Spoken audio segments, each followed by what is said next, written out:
রোহিত শর্মার অন্য পাশে দাঁড়িয়ে যে ঝড়টা প্রতিপক্ষকে চুরমার করে দিল তার নাম রায়ান রিকেলটন। মুম্বাই ইন্ডিয়ান্সের ম্যানেজমেন্ট যে আস্থা রেখেছিল তার উপর, সেটার প্রতিদান যতখানি দেওয়া সম্ভব তার থেকে বরং বেশি দিয়েছিলেন তিনি। তাই তো 221 রান তাড়া করে জিততে বেগ পেতে হয়নি মুম্বাইকে। যেখানে দলে ছিলেন কুইন্টন ডিককের মতো অভিজ্ঞ বিশ্বমানের ওপেনার, সেখানেই মুম্বাই ইন্ডিয়ান্স বেছে নিয়েছিল ভিন্ন পথ। তারা বিশ্বাস রেখেছিল প্রক্রিয়ায়, বিশ্বাস রেখেছিল গত মৌসুমের ধারাবাহিকতায়।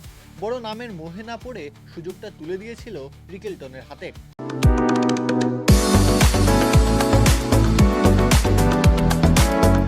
আর সেই সিদ্ধান্ত যে কতটা সঠিক সেটা আবারও প্রমাণ করলেন তিনি।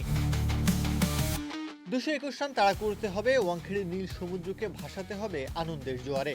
কাজটা সহজ নয়। যতই ফ্ল্যাট উইকেট হোক, রানটা 221। তবে মানসিক প্রস্তুতি নিয়ে এসেছিলেন রিকেলটন। অভিজ্ঞ রোহিতের কাঁধে কাঁধ মিলিয়ে চলতে পারলেই মিলবে সফলতার হাতছানি, তিনি সেটা জানতেন। শুরুটা তাই করেছিলেন ঠান্ডা মাথায়, একেবারে হিসেবি। রোহিতের ঝড় দাঁড়িয়ে দেখেছেন, সুযোগ পেলে 2-4টা বাউন্ডারি আদায় করেছেন। এরপর সময়ের সঙ্গে চালকের আসনে বসে তছনছ করে দিয়েছেন কলকাতার সমস্ত পরিকল্পনা। বোলারদের লাইন লেন্থকে খেলনার মতো ব্যবহার করেছেন। 43 বলে 81, স্ট্রাইক রেট 190 এর কাছাকাছি। সংখ্যাটাই বর্ণনা করে দেয় ইনিংসের মাহাত্ম্য। সাজঘরে যখন ফিরেছেন, দলের রান তখন 184। সবই ঠিক ছিল, তবে আক্ষেপও কম নয়। রান আউটের নির্মম স্বাদ নিতে হয়েছে তাকে, নইলে 3 অঙ্কের ছোঁয়া হয়তো পেতে পারতেন।